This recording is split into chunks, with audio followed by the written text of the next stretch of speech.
सपेरे थे, कात्या और रघु। वो दिन भर जंगल में सांप पकड़ते थे। दोनों दिलेर थे। सांप पकड़कर वो दोनों उनका जहर निकालकर दवाई बनाने वाली कंपनी को बेचकर सांप को वापस जंगल में छोड़ दिया करते थे। इस व्यापार के कारण दोनों की जिंदगी अच्छी चल रही थी। एक दिन कात्या जंगल में सांपों को तलाश रहा था। तभी उसकी नजर एक अनोखे सुनहरे सांप की पूंछ पर पड़ी।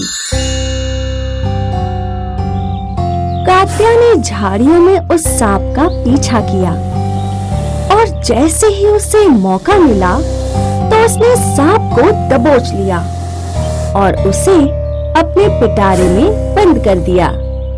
रोज की तरह वो अपने रास्ते जा रहा था कि उसके सामने एक और बड़ा सा सुनहरा सांप आया और वो सुनहरा सांप फन फैलाकर कात्या के सामने ही बैठ गया।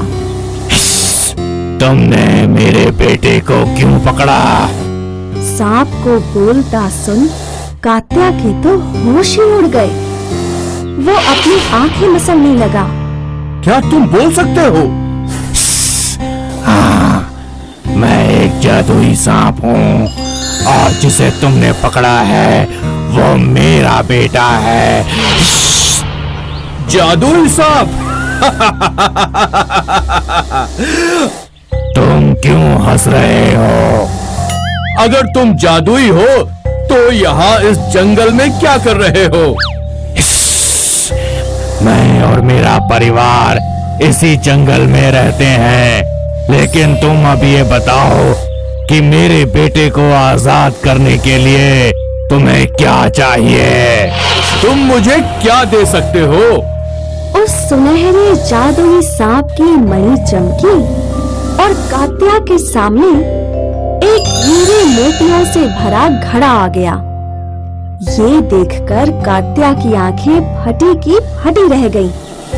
उसने वो पिटारा वहीं रख दिया और हीरे मोतियों से भरा घड़ा ले लिया और जादुई सांप के बेटे को आजाद कर दिया। कात्या को घर की ओर आते वक्त उसके दोस्त रघु ने देखा कि कात्या की झोली से एक हीरा गिरा और फिर रघु ने कात्या का पीछा किया।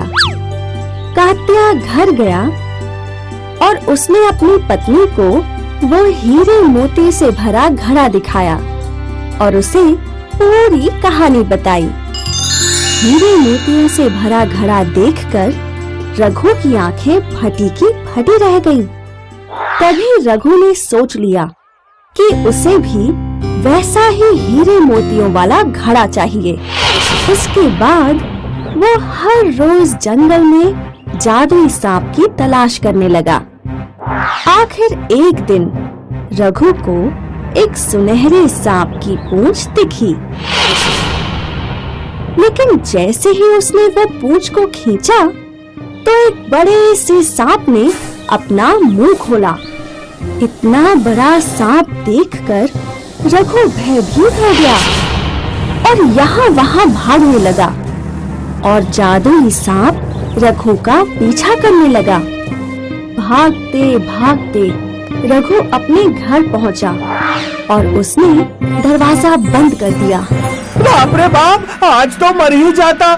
मुझे नहीं चाहिए हीरे मोती, जान बची तो लाख हो पाए। इस कहानी ने हमें ये सिखाया कि समय से पहले और किस्मत से ज्यादा किसी को नहीं मिलता।